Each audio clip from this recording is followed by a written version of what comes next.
Bom dia! Tá melhor do que o primeiro culto, mas, né? Bom dia! Bom dia! Graça e paz do nosso Senhor Jesus Cristo. Amém? Vocês estão bom? Bom demais, né? Glória a Deus. Hoje de manhã eu fiz 3 observações, agora eu vou fazer 2. Eu não escuto música congregacional. Muito obrigado, meu ponto eletrônico. Eu não escuto música congregacional no carro, eu sou apaixonado por música. Mas eu só escuto rock cristão, né? Até uma vez eu cheguei aqui na igreja com rock, velho, e eu só ouço música alta, né? Eu não consigo escutar só pra mim.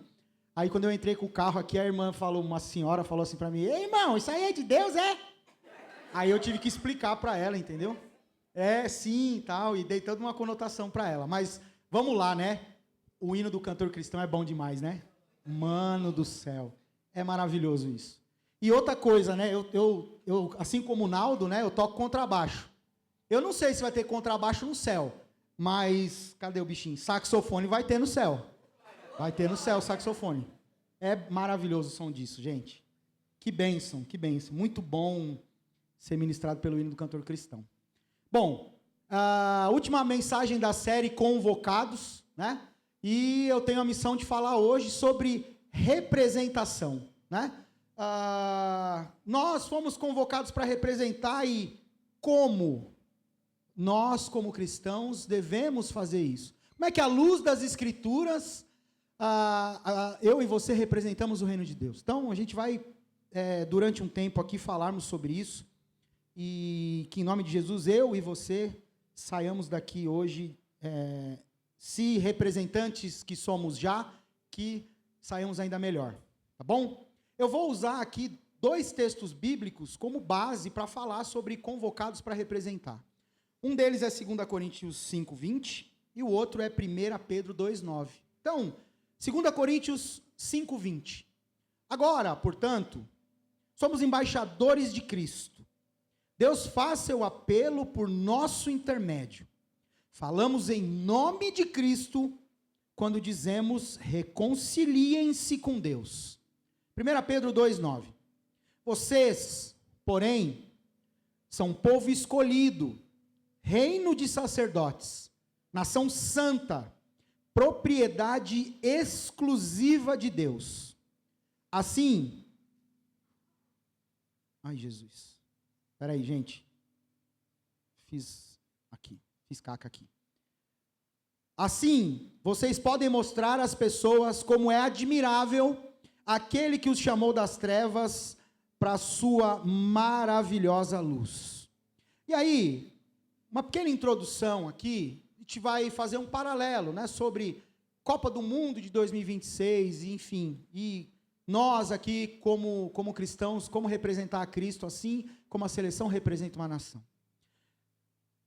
Em ano de Copa, gera-se uma grande expectativa, né? Quem gosta de futebol, eu gosto de jogar bola, mas eu estou completamente alienado de futebol. Então, talvez as minhas referências aqui não sejam tão precisas, porque faz muito tempo que eu não acompanho futebol.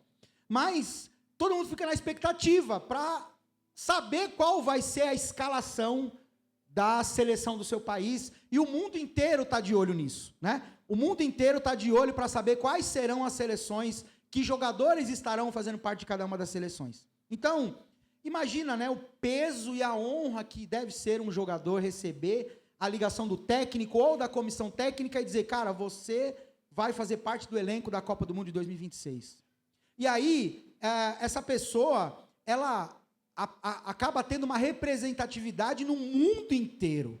O mundo inteiro vai ver o nome desse jogador, o mundo inteiro vai ver esse jogador, né? O mundo inteiro vai poder apreciar esse jogador jogando futebol lá e tudo mais.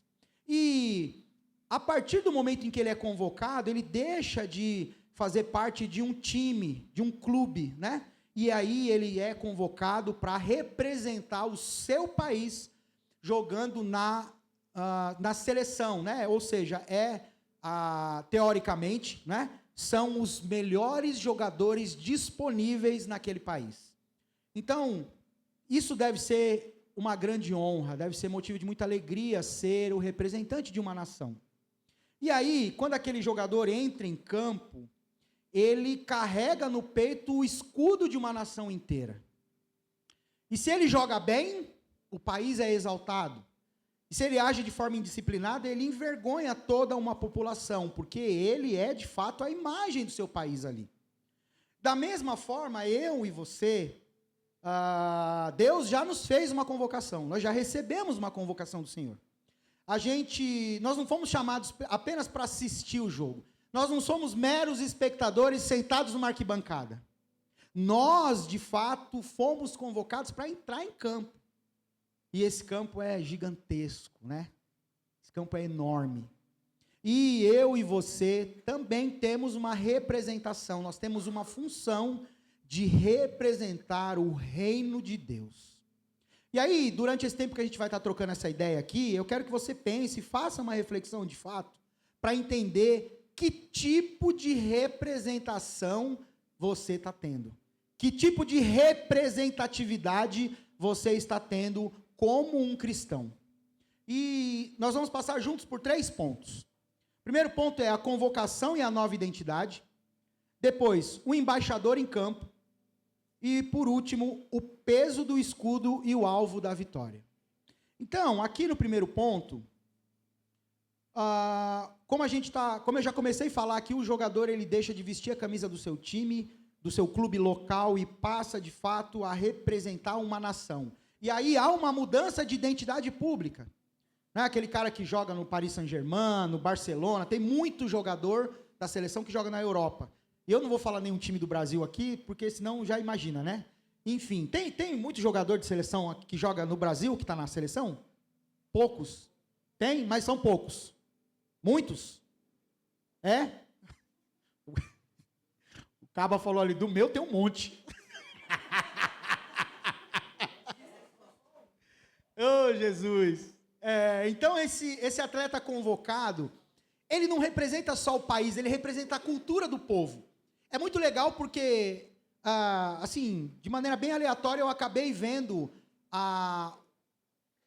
os novos modelos, né, das camisas de futebol das seleções dessa Copa, e muitas delas, a camisa, ela tem, de fato, uma identidade que representa o povo.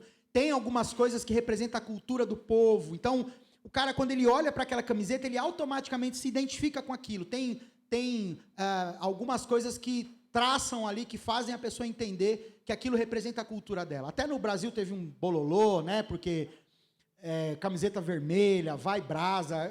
Cara, faz muito tempo que eu não vejo futebol. Mas eu nunca vi ninguém falar vai brasa. Nunca ouvi, mano. Mas tudo bem. Então teve toda essa polêmica aí, né? E aí, no fim, a camiseta ficou amarela e azul, né? E tá tudo certo. Mas para você ver como o povo se incomoda quando algo não representa a sua própria cultura. Então, é realmente uma identificação com a cultura do povo. Ele é visto como uma personificação daquele país no campo. E qual que é a nossa identidade?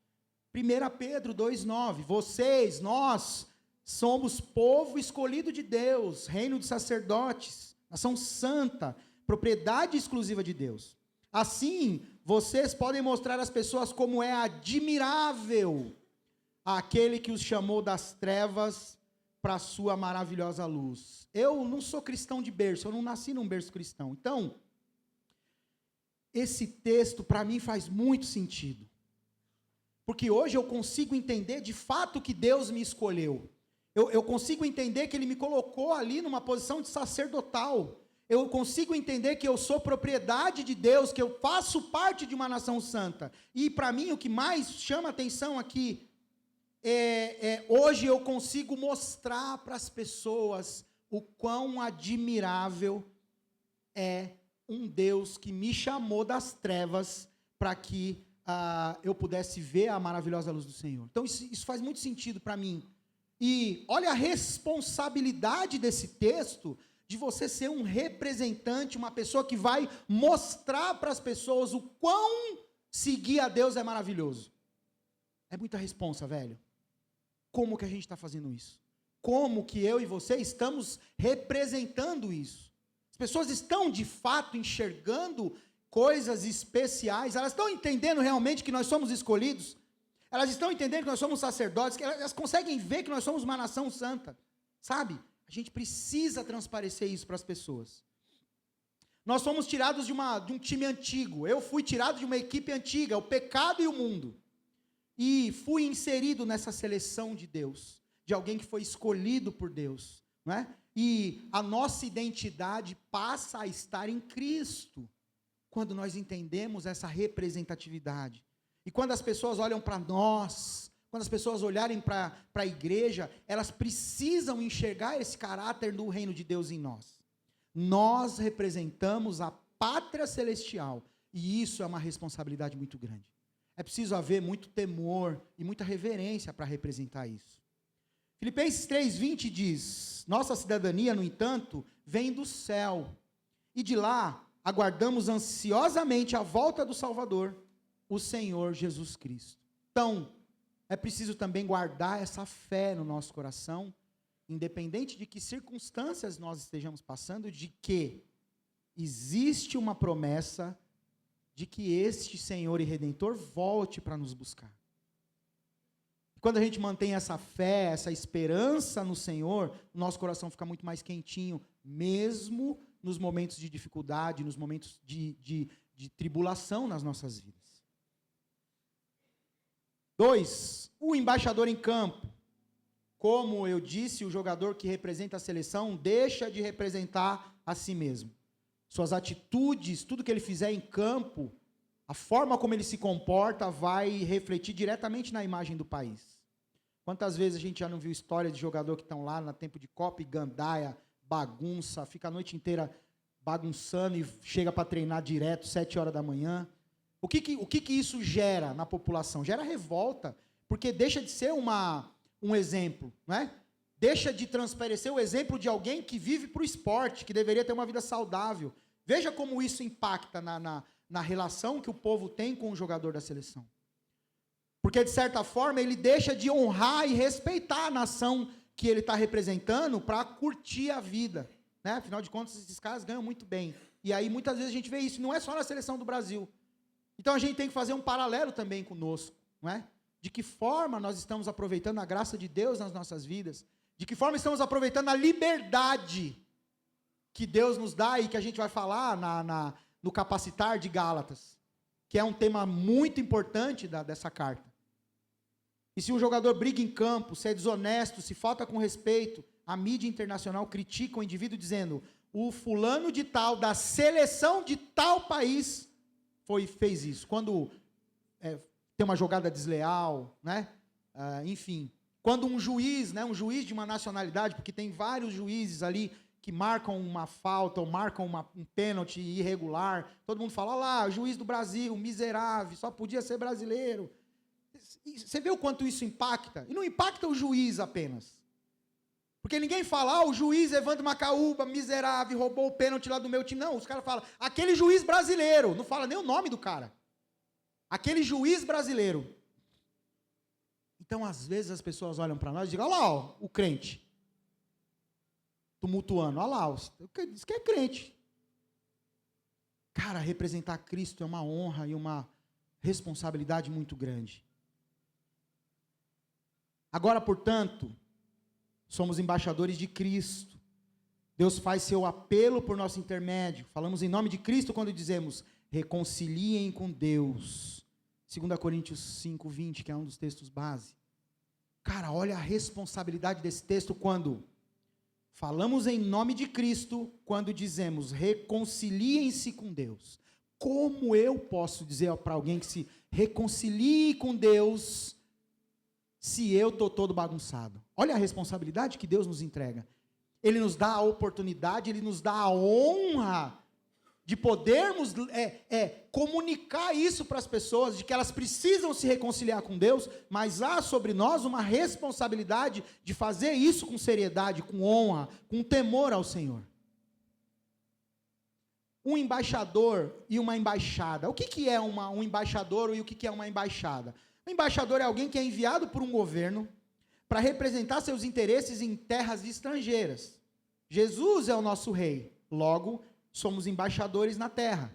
Eu não sei se você sabe, mas uma embaixada, ela é um território de outro país naquela localidade. Então, o Brasil tem várias embaixadas, não sei se tem embaixadas em todos os países do mundo, mas tem muitas embaixadas. Então, uma embaixada do Brasil nos Estados Unidos, uma embaixada do Brasil no Japão, uma embaixada, enfim, aonde fisicamente aquela embaixada está estabelecida é Brasil. Dentro daquela embaixada, as leis que vigoram são as leis do país Brasil, e não as leis do país em que ela está instalada. É literalmente um pedaço do Brasil dentro daquela nação. E aí o embaixador tem vários papéis ali políticos que ele desdobra com o país em que ele está instalado, de cooperação internacional, cooperação agrícola, cooperação de tecnologia, enfim. Ela está instalada ali justamente para que esses países se aproximem.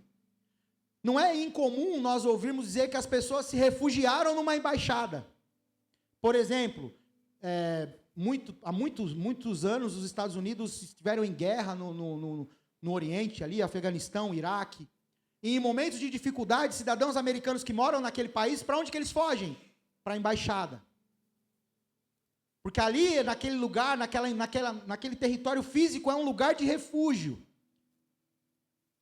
Quantas vezes nós já não ouvimos também, por exemplo, países como os Estados Unidos, que existe um número de imigração irregular muito grande. Então, a pessoa, quando ela sente um perigo iminente, para onde que ela foge? Para a embaixada. Porque dentro da embaixada, ela não está mais sob a lei daquele país, ela foge para lá. Às vezes, num cenário de instabilidade política, né, num cenário de guerra civil, a pessoa foge para aquele lugar, porque ali, para ela, é um lugar de refúgio, aonde ela é confortada e ela se sente segura, como se estivesse na sua própria nação.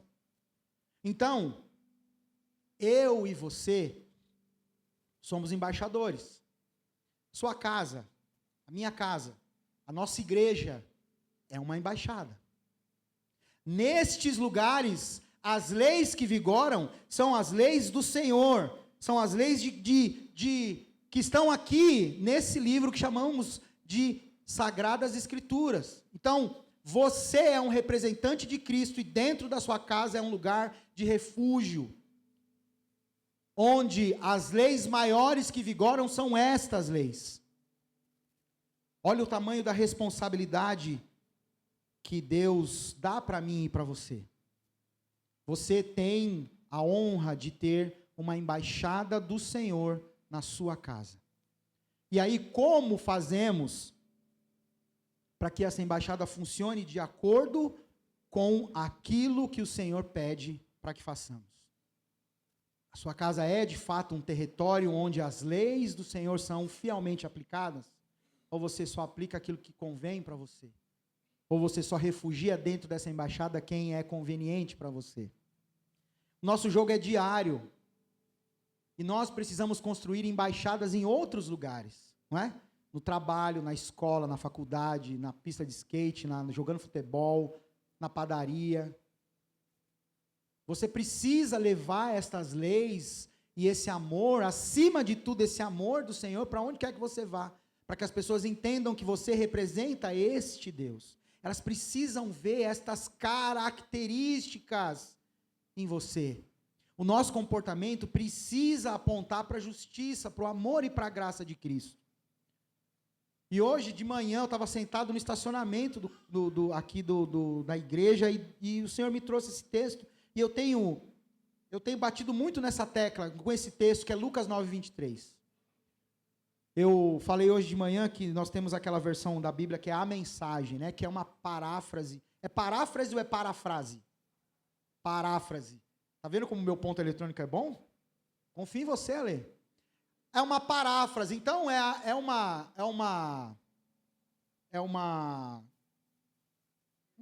interpretação. Quem foi que falou interpretação aí?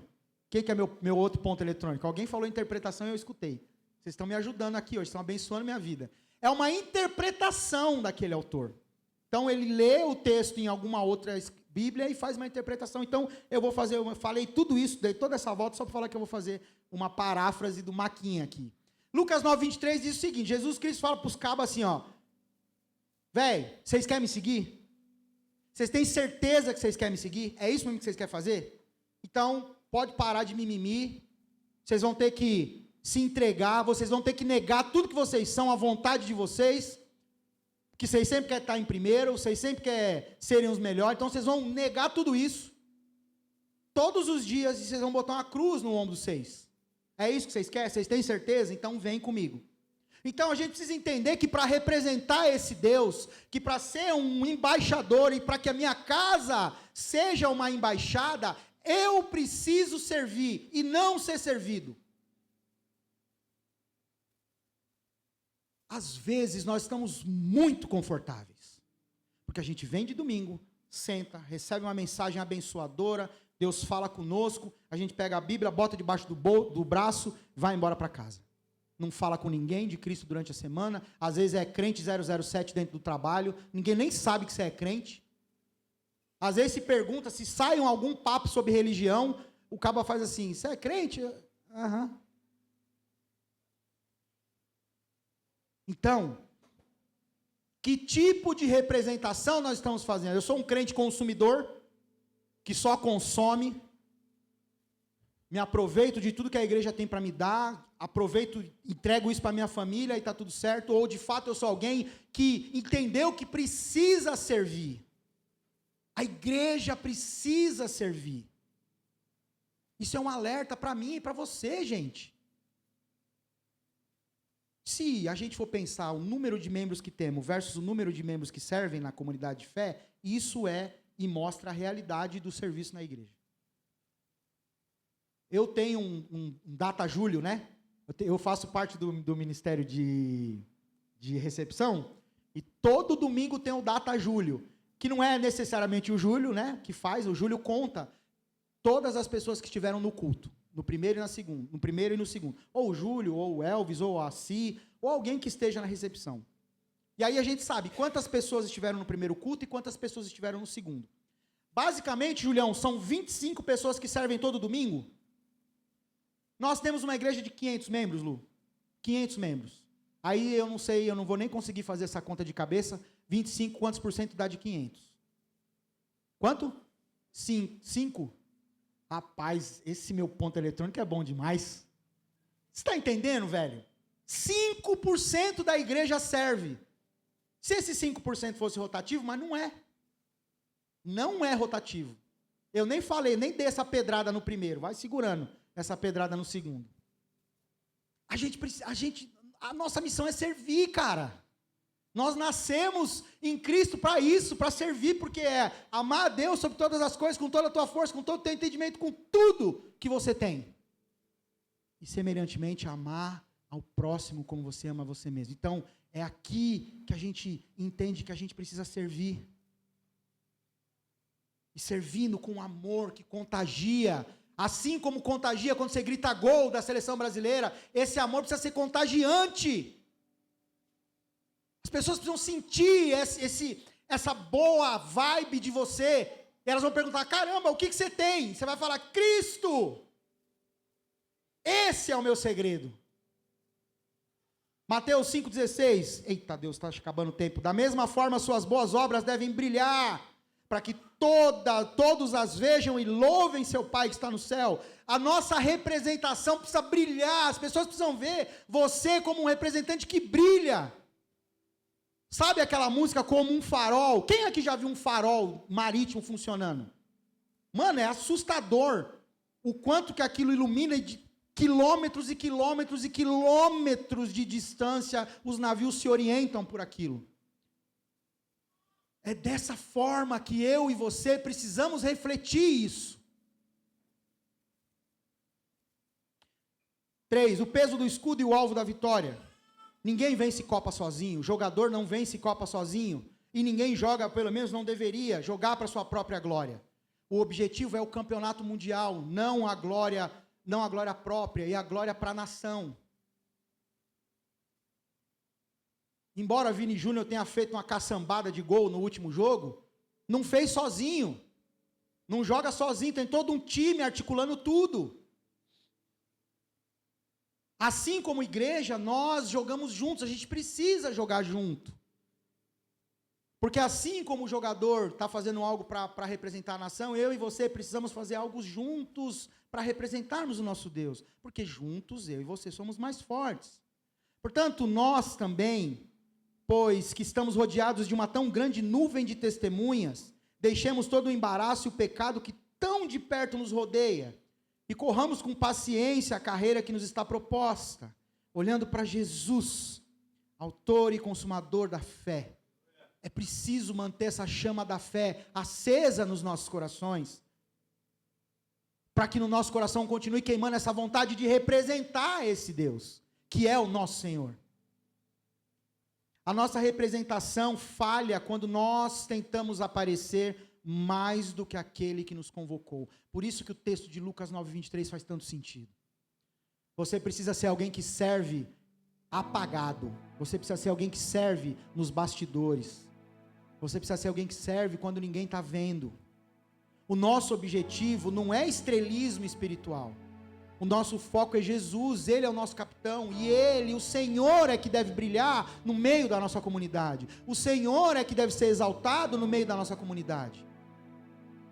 Hebreus 2:10, Deus, para quem e por meio de quem todas as coisas foram criadas, escolheu levar muitos filhos à glória, e era apropriado que, por meio do sofrimento de Jesus, Ele o tornasse o líder perfeito para conduzi-los à salvação.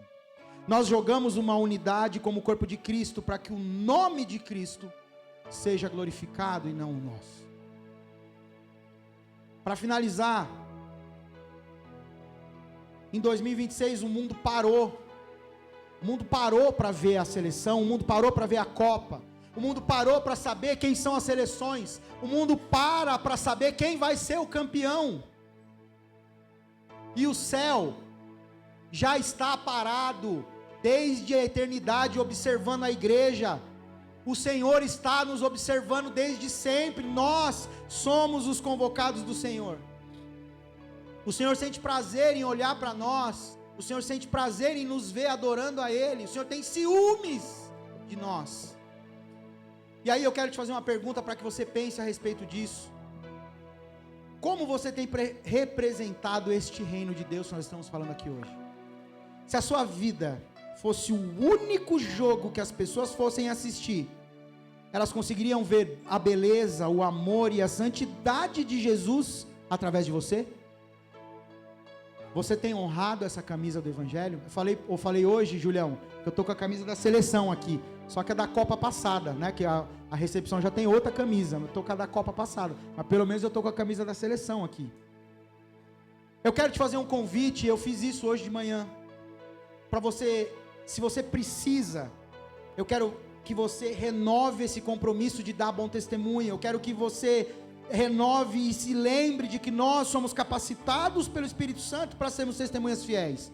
Atos 1:8, vocês receberão poder quando o Espírito Santo descer sobre vocês, e serão minhas testemunhas em toda parte, em Jerusalém, em toda a Judéia, em Samaria e nos lugares mais distantes da terra.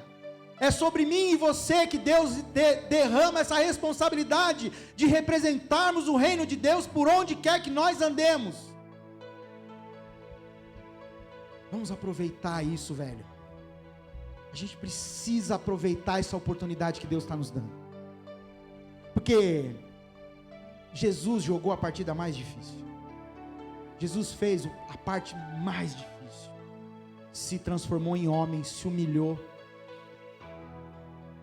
Foi crucificado no madeiro, sofreu as mais duras inverdades. Venceu a morte na cruz e ressuscitou no terceiro dia. E hoje, nós somos convocados para a sua vitória e precisamos fazer isso de maneira pública e intencional. Se você acha que você precisa renovar o seu compromisso, eu gostaria muito que você viesse aqui para frente. E para te encorajar a fazer isso, porque a igreja ainda tem medo. Quando a gente chama aqui para frente, a igreja ainda tem medo de vir aqui para frente. Parece que quando você vem aqui para frente, você é um leproso. A igreja tem medo. Não, se eu for lá para frente falar que eu preciso renovar meu compromisso com Deus, que eu preciso melhorar, que eu preciso ser um representante melhor, o que vão pensar de mim? Então, na prática, eu sempre falo para vocês que Deus fala primeiro comigo. Então essa mensagem não é o Evandro Macaúba apontando o dedo para vocês. Essa mensagem é o Evandro Macaúba apontando o dedo para si próprio. Se tem algo de proveitoso para você, que o Espírito Santo trate isso com você. Agora, Deus me rebentou, velho. Então, vai começar comigo. Eu preciso ser um representante de Cristo melhor. Então eu vou começar comigo. E se você achar que você precisa renovar isso, precisa melhorar alguma coisa, eu vou estar te esperando aqui na frente. JP, vem cá. Rápido, JP. Põe esses pernão aí para trabalhar. Bia, vem cá. Bota essas pernas não tão grandes para trabalhar. Vem rápido. A bichinha correu mesmo. Meu irmão, pai do Enzo, eu esqueço seu nome, velho. Mário, vem cá, Mário.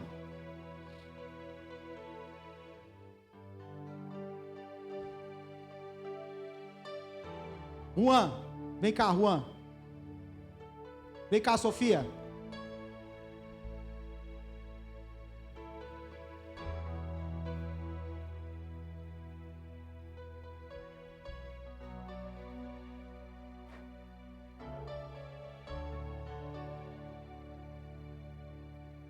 Pessoal, eu quero que vocês fiquem aqui em cima, vocês que eu chamei. Fiquem, vai lá, Sofia, vai lá, Mário. Vai lá, JP. E todo mundo que eu chamei?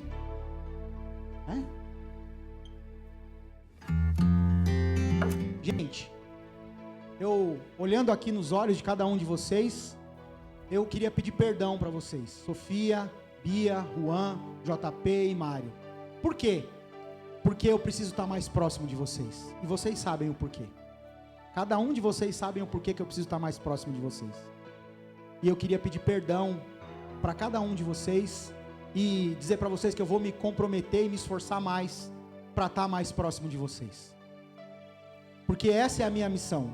Eu não sei de quem que eu aprendi esse ditado, mas eu aprendi muito bem. Se eu não vivo para servir, eu não sirvo para nada.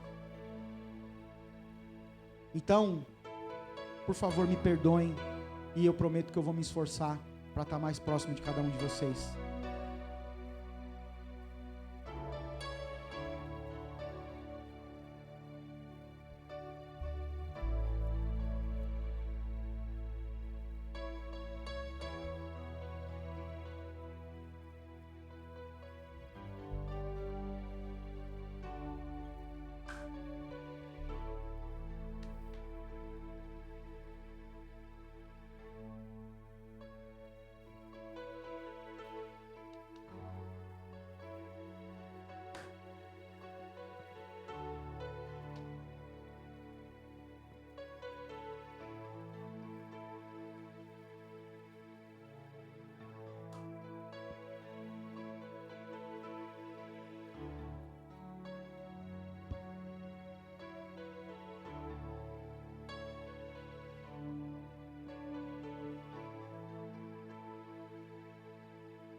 Vamos, coloca de pé, por favor. Vamos orar e agradecer ao Senhor.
Sentem aqui comigo. Vamos sentar aqui, todo mundo aqui. Cabe, será todo mundo sentadinho aqui? Senta aqui, senta aqui. Senta aqui, ó. Senta aí. Vamos sentar todo mundo aqui. Senta aqui.